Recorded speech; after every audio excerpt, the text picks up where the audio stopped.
हाँ जी, तो फिर ले लिया आईफोन 16 या अभी तक कोई मूड नहीं है? जाहिर है कीमतें भी तो कुछ ऐसी हैं। लोकल मार्केट में 6 लाख से प्राइस शुरू हुई थी और अब 4 लाख तक आ चुकी है।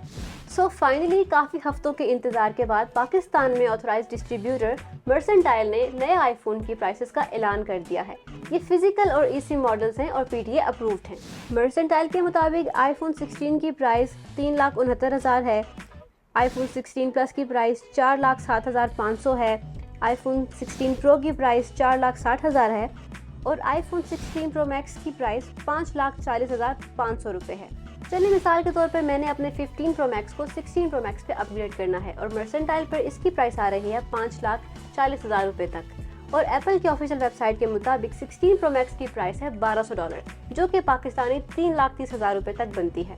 और अब हम अगर 5,40,000 रुपये में से 3,30,000 रुपये माइनस भी कर दें तो तकरीबन 2 लाख के करीब अमाउंट बचती है जो कि पीटीए टैक्स है।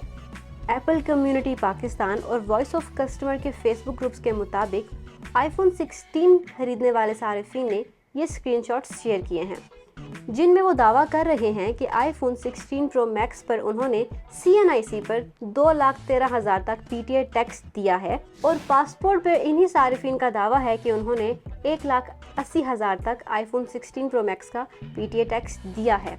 आप ये बात जानते होंगे कि पासपोर्ट के निस्बतन CNIC पर पीटीए टैक्स थोड़ा ज़्यादा है। तो ये रही एस्टिमेटेड कैलकुलेशंस। एप्पल का ऑफिशियल रेट हमने आपको बता दिया है, मार्केट के हालात आपके सामने हैं। अब ये फैसला आपने करना है कि आपने नॉन पीटीए फ़ोन खरीदना है या पीटीए अप्रूव्ड। इस तरह के मज़ीद वीडियोस देखने के लिए विजिट कीजिए हमारी वेबसाइट urdunews.com।